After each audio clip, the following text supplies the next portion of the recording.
Hello and welcome. Today I had a long game after many months, the start of the new season, I think. And I played a long game in the Shaki arena. I was white, and this was one of my better games, I think. I was playing against a guy named Janne Rajakari, and we're both similarly rated, but I think I'm a better player in principle, although he proved to be relatively tricky. Anyway, let's get into the game. Here we have it. Queen's Gambit declined. We've all seen the TV show, but now we see it in action. And in this position, I like to capture that central pawn as white and then bring my bishop out here. It leads to a kind of position which I'm comfortable with. Have a fair amount of control, not too complex, not too closed, not too open. It's just the right level of complexity for my own personal style, I feel. Now here we have some very simple, straightforward developing moves. The option to choose bishop e7 versus bishop d6 is one of the main choices black has to make, and there are some subtle differences which I'm not really an expert on. But I believe with bishop e7, maybe bishop f4 is a good option here, and then h3, and then kind of tucking the bishop away if the knight comes out to knight h5. So in this opening, I like to play f3, this move over here, because how do I get rid of these circles? Yeah. Because the main idea in this game is to have this big center, a lot of central control. That's what I like about this position. And knight to e2. Yeah. So he's got the rook out, having a deep, long attack on it, but not yet. So I'm just going to castle first.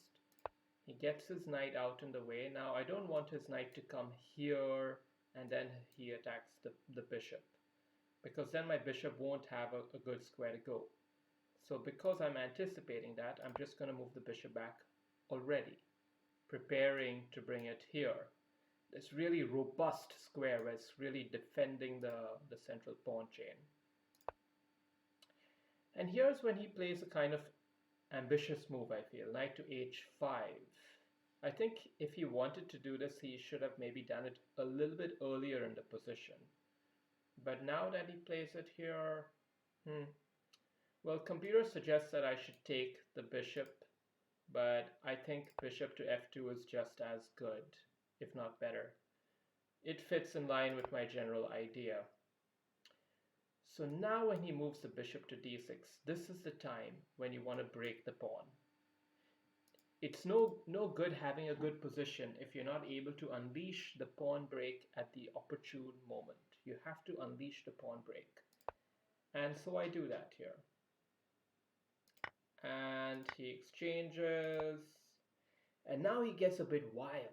Queen out into the middle. Like, what's he trying to do? He's trying to checkmate me all of a sudden.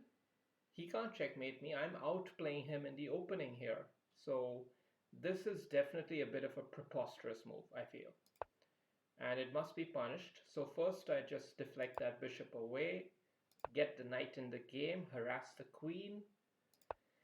Queen to h6 is actually supposedly the most accurate move here. I was surprised when I saw that from the computer, because when my opponent played it, I was like, whoa, didn't expect that. But maybe it is a good move. Here is when I play my first inaccuracy. I play knight to c3. I thought it was a pretty nice, calm, patient move. You know I have the whole position under control. I don't need to do anything hasty. And I'm really not scared of the knight coming here. So I played knight to c3. The computer recommends that I should have moved my bishop here with ideas of bringing it here, which is actually pretty good too, but I didn't see that. Anyway, knight to c3, and now he does play knight to f4, like I was kind of hoping he would. And when I was calculating this initially, I thought if he comes there, I'm just going to move my bishop here, and then pin the knight with rook and bishop, and it's going to be game over. But then upon seeing it, I realized once the bishop goes here, the knight can actually check the king, and I would have to move the king away, and then his queen would take the bishop for free. Of course, I would get the knight back here, but my pawn structure would get destroyed and everything. So in fact, I couldn't do that. I had to come up with a different move. Now, I don't want to lose this bishop because, the central bishop is so critical in this position. So what can I do here? I mean, moving the bishop back like a little pussy, I could do that, but I really wanted to keep the pressure on. And here's where I found the move queen to d2. Not an easy move to find, because you have to notice the queen is protected by the knight, so he can't unleash this hidden check move and take the queen. At the same time, it is kind of pinning the knight and the queen, and if he were to move his knight, I would capture that queen, he would capture back, and then my knight would fork his king and his rook. So that's one good tactical possibility here. And I am preparing to move my bishop here and take the knight as the game goes on. So here he was under a lot of pressure, and he found the accurate move, f5. I mean, it's not a perfect move. You're still losing something, but I think it salvages the position somewhat. So he takes my knight and loses his knight, and now his queen's under attack, and then I'm getting a pawn. So I won a pawn, and I have a very good solid center position. So I'm definitely ahead in the game here. Computer evaluation is +4, even though I'm only one pawn up. And now, as you can see, he doesn't really, his pieces are not fluent. They're just kind of stuck doing nothing. Queen is off in the middle of nowhere. Knight is kind of blocking its own bishop. This bishop is blocked. Rooks are not really well placed either. So all the trumps are in my favor, but there's nothing concrete yet either. So here I saw my opponent was running kind of low on time, and I wanted to harass him. I wanted to get him really low on time, and I thought a little bit of a knight annoying move will force him to consume a lot more time. And it did actually happen that way, because he really had to spend time thinking where he's going to move his queen. And really, it was just a bunch of shadowy moves, nothing special going on, just a little bit of repositioning. And now I'm threatening to get my queen into the action, some kind of hidden checkmate over here, knight check, and then bishop and queen checkmate here, something like that. But it's not really gonna work so easily. And here the computer suggests that I should just hold the fort and double the rooks. Just be patient. And probably that's the right move, but I wanted to go for it anyway. So I went kind of queen to h5, which was a minor inaccuracy, not a big one. And he plays this move as expected, so I check him. King moves here, and now queen moves there. So what have I achieved in my own eyes with this position is to force a little bit of a hole on this square. The pawn is no longer there, so I have a hole here which can potentially be exploited by the knight or the bishop or anything. Queen here is also kind of a brave move because you are under a hidden threat against the bishop, so you have to see what the knight can do. And the computer is suggesting knight here, which is an idea I didn't consider, in all honesty. I was expecting that he plays this move, which he actually did, which is also a pretty tricky move. And it's tempting here to just, want to move the queen back somewhere. But I found the more accurate move, which is bishop to f5. He can't take it with the pawn because of the queen pin. He can't take it with the rook because the knight will take it back with check. So it's just, it's a good way to trade off that piece. And now you got him under check. And his king goes back. His knight is there for the taking, but so is mine. So I decide to just move the knight back into its threatening position, threatening to fork the king and the queen. And he has to do something about the knight. So he's really screwed over here. He's really in a lot of trouble. And he makes a kind of wild, desperate, nothing move, knight to d3.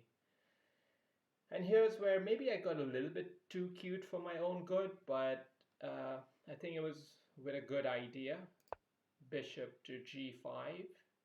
I mean, really, the point of it is that bishop here is kind of like a bit of a checkmatey type of situation in some ways, because the knight is guarding this square for the king, and the bishop would check him, so it kind of is a mating net of sorts. And he plays a good move, queen to d5.